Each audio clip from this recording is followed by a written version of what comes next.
Il est un jeu familier auquel on joue à des moments particuliers. Le roi du silence. Quel jeu facile! N'est-il pas aisé de le maîtriser, de se taire? Qui ne dit mot consent. Le silence n'est pas une négation. Le roi du silence est le jeu des autres, de ceux dont la parole n'est pas importante ou qu'on ne veut pas entendre. Alors il joue, prière muette de gagner, d'enfin gagner. Mais que gagne-t-on en ne disant rien, sinon l'oubli et le déni? Mais gagner n'est-il quelque chose pas pourtant de positif?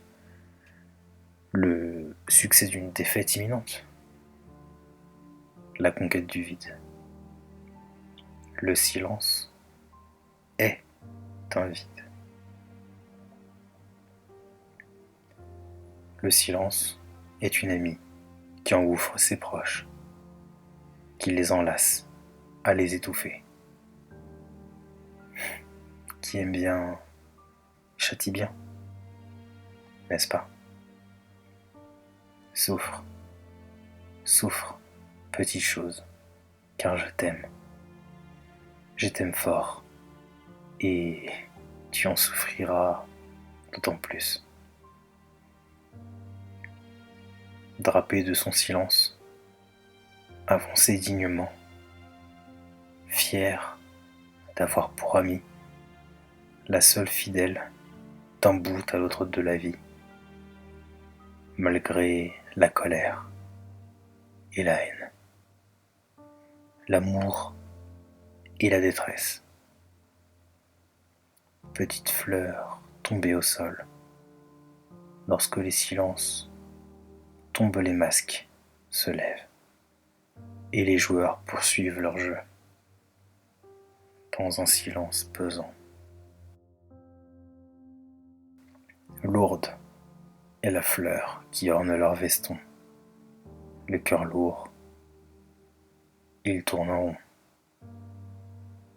Le silence est un chemin qui ne mène qu'à son point de départ. Et lui l'emprunte. Il ne tourne pas rond pour autant. Il lui donne la main depuis son enfance déjà, à son ami.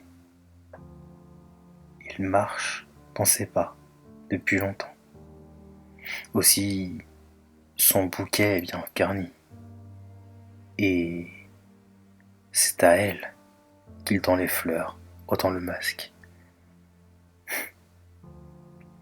On a bien avancé ensemble jusqu'ici. Mais maintenant, c'est fini. Adieu. Et merci.